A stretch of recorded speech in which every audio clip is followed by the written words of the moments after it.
Oi, meu povo, aqui é a Lê Ferrares e hoje no Lê Entrevistou estamos com Patrick.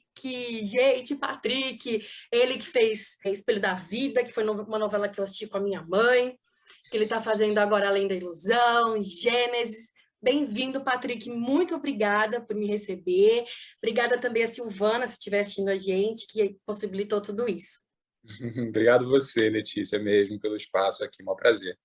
Ai, estou muito feliz. Eu queria começar perguntando sobre você. Porque você concilia a vida de ator com diretor, dramaturgo e preparador de atores. Como que você trabalha, sim, quantas horas tem o seu dia?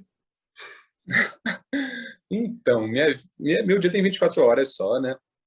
Eu costumo dizer sobre isso que muitas vezes as pessoas veem essa espécie de multiplicidade, né, como algo que significaria, de repente, um talento múltiplo, assim, né, uma capacidade muito grande e meio rara, enquanto, na verdade, eu sou da zona norte do Rio de Janeiro, né? Eu sou do Lins, cresci no Meia, saí de casa com 16 anos e me viro assim aqui no Rio de Janeiro desde então, assim. E acho que fazer essas muitas coisas foi muito mais uma forma de conseguir sobreviver, né, e de me lançar em desafios num primeiro momento lá atrás, até sem saber muito bem como fazer.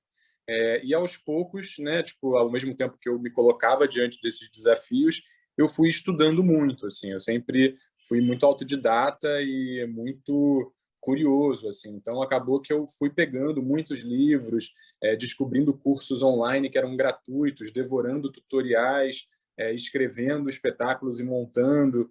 E aí, aos poucos, isso foi criando mais oportunidades e, há pouco tempo, há alguns anos apenas, oportunidades remuneradas, inclusive, assim. E acaba que eu vou revezando, assim, né? Porque também é uma carreira, né, ou são carreiras muito instáveis, né, em que a gente tem trabalho durante alguns meses, de repente você fica sem trabalho durante anos até, né, tipo, por exemplo, a televisão é um trabalho em que cada vez mais a gente tem um modelo que está migrando do contrato longo para contrato por obras, né? Então você faz uma novela, você faz uma série, você faz um filme, você fica trabalhando naquele vínculo por pouquíssimo tempo e você já vai para outros lugares. Nos intervalos, eu acabo voltando para o meu grupo e podendo desenvolver as minhas próprias pesquisas com os meus parceiros de trabalho, né, as coisas que eu quero falar de fato, os personagens que realmente me interessam. E aí, por ter também muitas pessoas que eu admiro muito perto de mim e que também se interessam por atuação, eu acabo me colocando às vezes como dramaturgo ou como diretor para poder potencializar também outras pessoas. É meio isso. E aí eu queria perguntar, como foi, assim, como está sendo participar de Além da Ilusão? Caramba, fantástico. Assim, eu já ouvia falar que esse era um núcleo de trabalho muito cuidadoso. Assim, acho que tanto o Luiz Henrique Rios quanto a Alessandra Poggi, eles são conhecidos por serem muito criteriosos, muito detalhistas, né? Eu já tinha assistido algumas coisas escritas pela Alessandra, já tinha visto e me apaixonado por trabalhos do Luiz Henrique, inclusive com quem eu quase trabalhei numa novela de alguns anos atrás, que era totalmente demais. Eu cheguei a avançar no processo seletivo para um personagem e acabou não acontecendo. E o Bom Sucesso, que foi o último trabalho do Luiz Henrique, né, era um primor, assim, era um trabalho que homenageava a literatura, né, principalmente através do personagem do Antônio Fagundes. Então, eu já sabia que ia ser uma equipe, uma galera muito comprometida, assim, né? E quando eu cheguei, eu me surpreendi com cuidados e assim investimentos de energia, de tempo ainda mais intensos do que eu imaginava, assim. E aí isso está refletido todo dia na televisão, assim, né? A fotografia está um absurdo, a direção, os planos que o Luiz Henrique planeja, executa, né? São super bonitos, poéticos, cinematográficos. O texto, os diálogos da Alessandra, né? Eles não são só bonitos ou só, digamos, é, capazes de dar para a gente uma dimensão do que era a década de 30. Eles também são refinados, eles são engajados, eles fazem crítica social. Então está sendo um privilégio assim, gigantesco, né?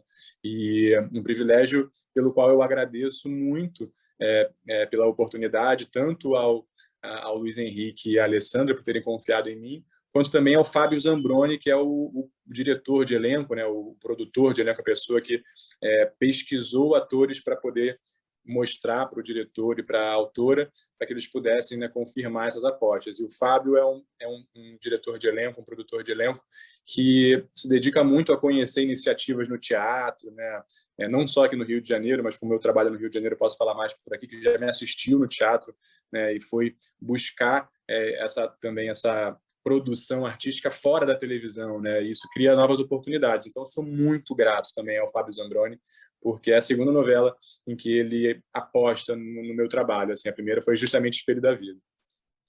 Agora, o que você pode contar para a gente sobre o Arthur? Então, eu acho que já deu para perceber que o Arthur é um personagem um pouco, digamos, idealista, né? Assim, ele acaba que tem uma queda por casos em que ele não vai ganhar nada, que ele vai ser pago com moedinhas, assim, né? Se é que vai ser pago, né? Ele comenta isso logo na primeira cena em que ele conversa com a personagem da Andréa Dantas, e ele fala um pouco sobre o quanto ele provavelmente só vai ficar bem de vida numa outra vida, numa outra encarnação, porque nessa ele acaba sendo sempre alguém que está ali para defender as pessoas que não têm como pagar, é uma espécie de defensor público, digamos, né? E ele então se coloca, né, disponível para defender o Davi, e a gente vai ter daqui a pouco uma mudança de fase, né? Então o Arthur aparece nessa primeira fase, ele defende o Davi nesse primeiro julgamento, a gente vai ver essa semana o que vai acontecer, e daqui a pouco a gente vai ter uma mudança de fase, e o Davi ele reestabelece a vida dele totalmente. O público daqui a pouco vai ver como. E nessa nova vida do Davi, poucas pessoas conhecem o passado dele, né?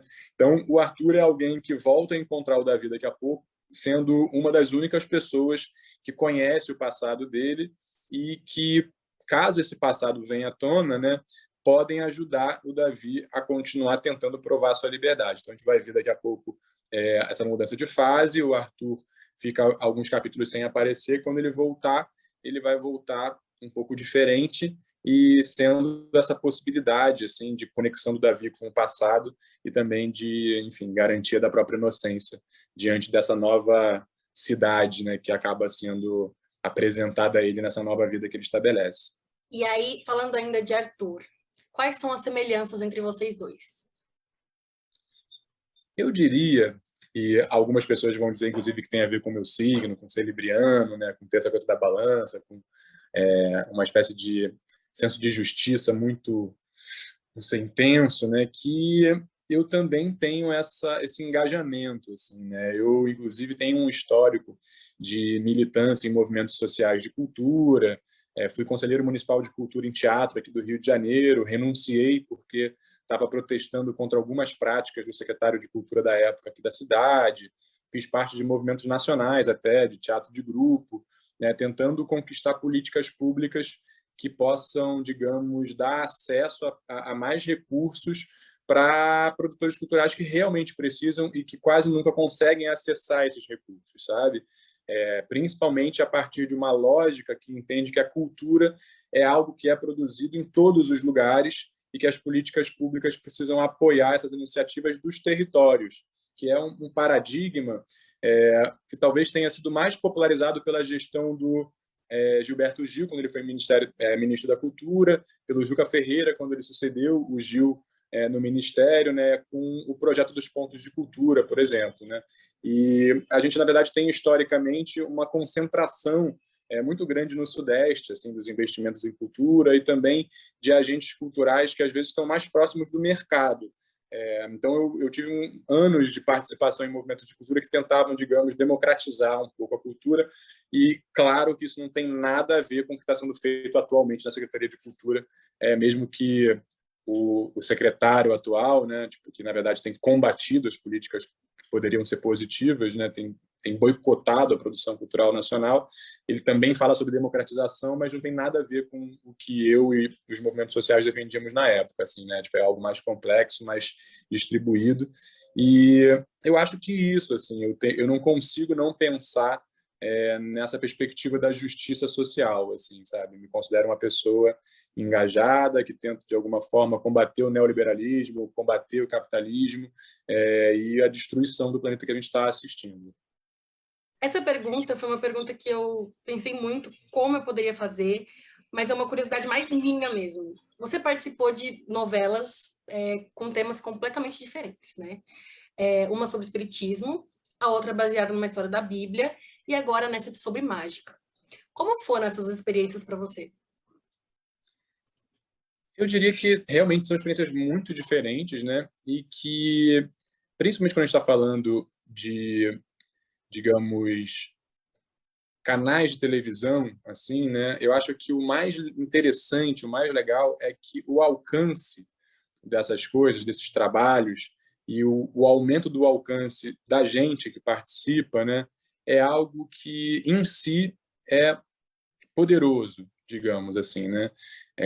Eu acredito, por exemplo, que a gente às vezes, principalmente numa perspectiva de militância, de movimentos sociais e etc., a gente às vezes acaba reduzindo um pouco o público, digamos, que se identifica como evangélico, né? Tipo, a gente reduz um público que é muito grande, muito diverso, se a gente não ficar atento, a um público que é necessariamente, digamos, conservador, ou um público que é necessariamente preconceituoso com algumas manifestações culturais, com a diversidade de orientação sexual, com a diversidade de gênero, quando, na verdade, se a gente pensa sobre a parcela da população brasileira que se autodeclara evangélica, a gente tem um público muito diverso, né? A gente tem, dentro dos que se autodeclaram evangélicos, por exemplo, os neopentecostais.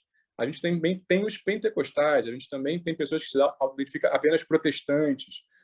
E eu acredito que exista, nesse momento no Brasil, inclusive, uma movimentação como a que é representada pelo pastor Henrique Vieira, por exemplo, ou por outras lideranças que tentam falar sobre os cristãos evangélicos progressistas, né? Então, quando eu estive, por exemplo, trabalhando nessa novela bíblica, eu, nas minhas redes sociais, comecei a receber muita gente nova, eu ampliei o público que eu atingia, e eu fazia questão de abrir ali, né, uma ponte para manifestações, para lideranças que estavam ali dentro dessa representação, digamos, cristã evangélica, com as quais eu concordo muito, que entendem que justiça, que Deus, né, que o bem tem muito a ver com o amor, muito a ver com o reconhecimento do direito de todas as pessoas à liberdade de gênero, liberdade sexual e etc., né?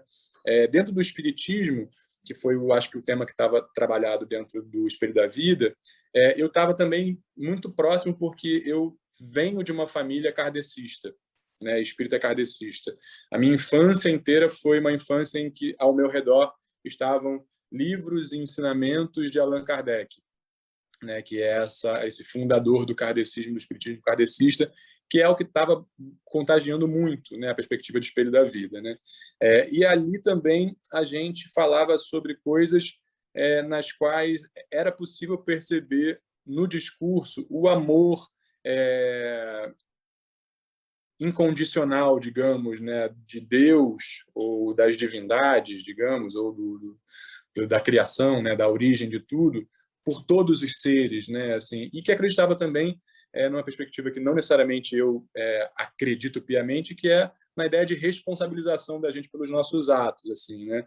Muitas vezes, numa perspectiva política, eu tento trazer isso para agora. A gente precisa se responsabilizar não só pelos nossos atos, mas também pelos atos dos nossos antepassados, às vezes, numa perspectiva política que é anticolonial, né? A gente, tipo, né, eu e você, por exemplo, somos pessoas brancas que, mesmo sendo parte da classe trabalhadora e tendo que trabalhar muito, a gente já vem com uma série de privilégios que tem a ver com o processo histórico que o Brasil viveu, né? Então, pensar às vezes essa espécie de ligação ancestral com os nossos antepassados, que é uma perspectiva que o espiritismo traz, para mim era uma oportunidade de, na verdade, fazer provocações sobre a responsabilização que a gente precisa trazer para a gente mesmo na nossa vida, quanto a coisas que o nosso passado né, produziu e que são injustas.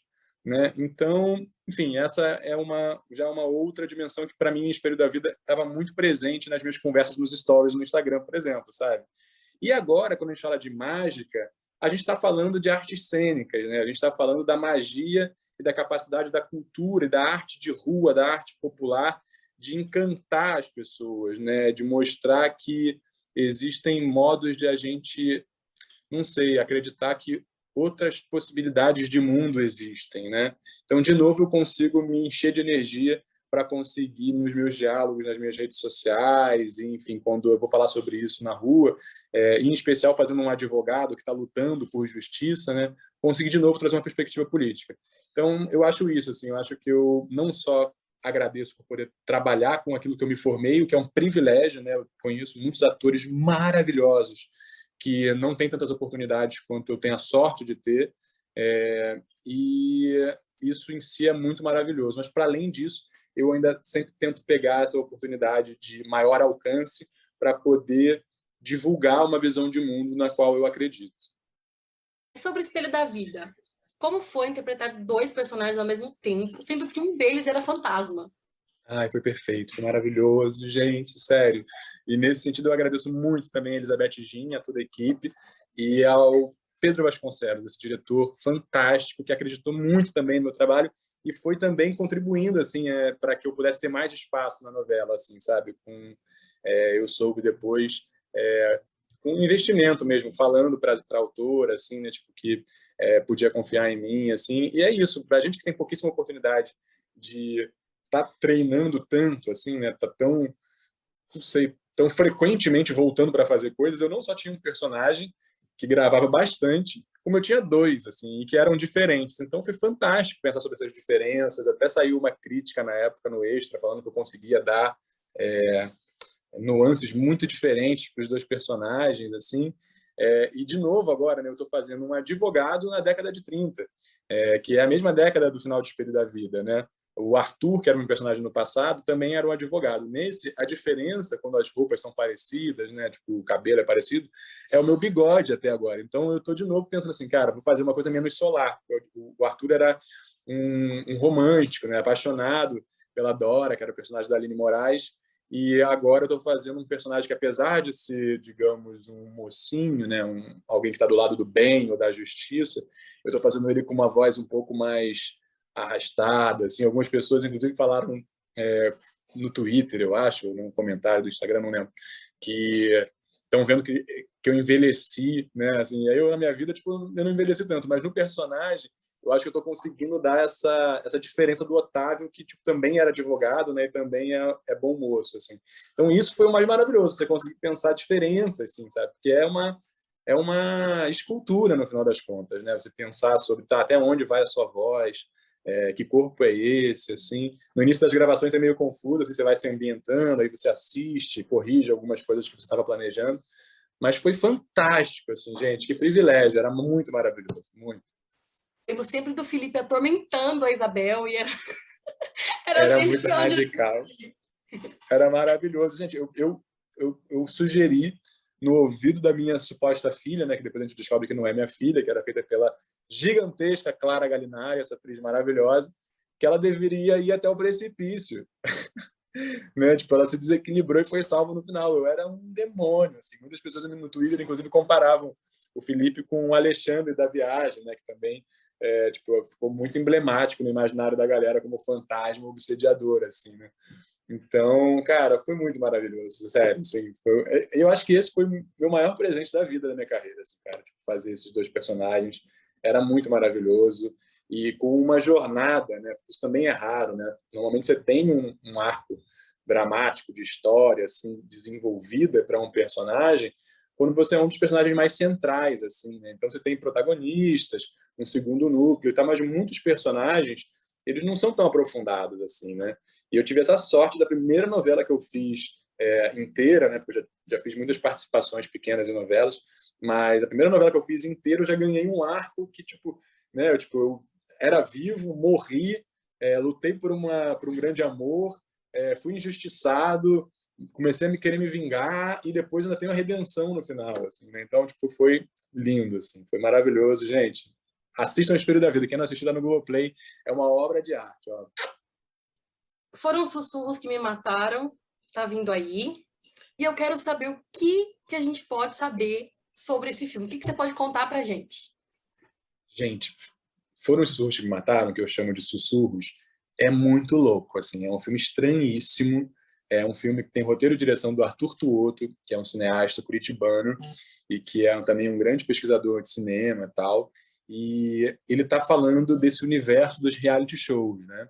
Que é um universo de cifras astronômicas, né? Que é um universo que, em termos de saúde psicológica dos participantes, é um universo muito louco, assim, né? Pode ser extremamente aterrorizante, inclusive. E ele pega esse universo e vai tratar ele de uma maneira quase surrealista, assim. É um roteiro muito diferente, assim, do que em geral a gente vê no cinema.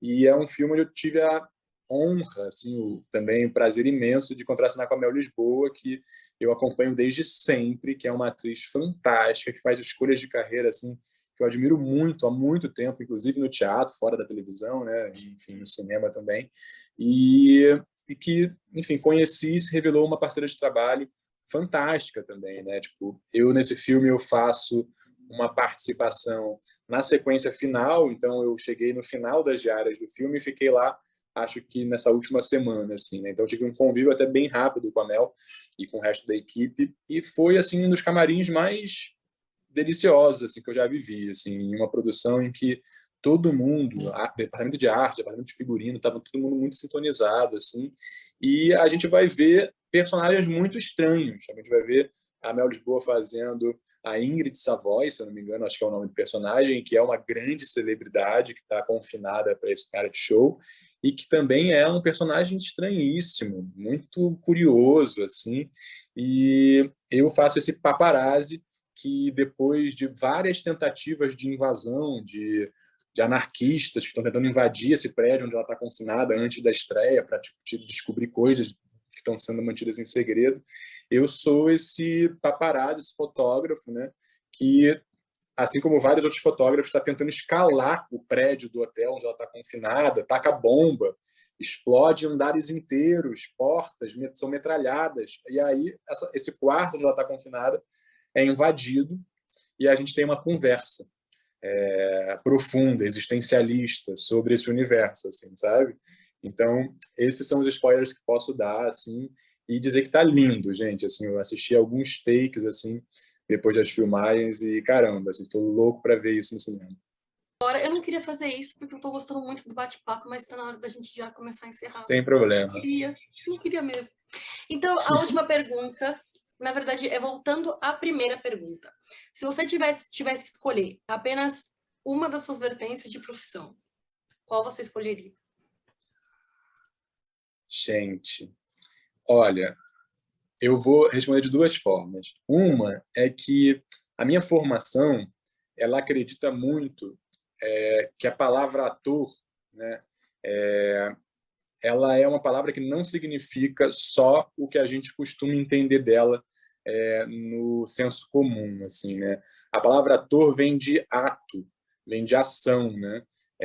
E muitas vezes isso tem a ver com realmente, né, interpretar um personagem e etc. Mas muitas vezes isso tem a ver com agir, né? A gente acredita inclusive que o ator ele também cria uma certa dramaturgia, uma espécie de dramaturgia que é na performance, mas que ainda assim é uma construção de dramaturgia. Então, eu acredito numa formação, num entendimento do atuante, né, desse artista da cena, como um artista que realmente é capaz não só de desempenhar um papel ficcional, um personagem, mas como alguém que pode agir para construir uma relação com o público. E isso às vezes significa escrever, isso às vezes significa entender que, tipo, se você botar uma luz aqui, essa imagem que tem uma luz, que cria um contraluz ou uma sombra, ela em si já é dramaturgia, né? Tipo, ela já é alguma coisa. Então, eu acredito que eu seria um atuante, um ator com essa multiplicidade. Agora, se eu fosse obrigado a falar assim, não, Patrick, você tem que escolher entre atuar recebendo um texto, ou só escrever sem atuar, ou só dirigir sem escrever e não atuar. Aí eu escolheria atuar, que é o que eu tenho realmente assim mais prazer e é onde parece que todas essas coisas se encontram. Você está jogando com texto, você está trabalhando com a imagem uma perspectiva de espaço, assim, então isso é direção em alguma medida, né? Você que faz as escolhas sobre se você se movimenta ou não, se você... Até tem diretores que te marcam, né, as suas movimentações, mas existe uma construção ali de, digamos, encenação, além da vivência das emoções e dessas outras vidas que eu sou apaixonado. Assim. Então, eu acabaria escolhendo a atuação também de qualquer forma. Bem, gente, queria dizer que foi um prazer estar aqui, que eu espero que vocês tenham curtido essa entrevista.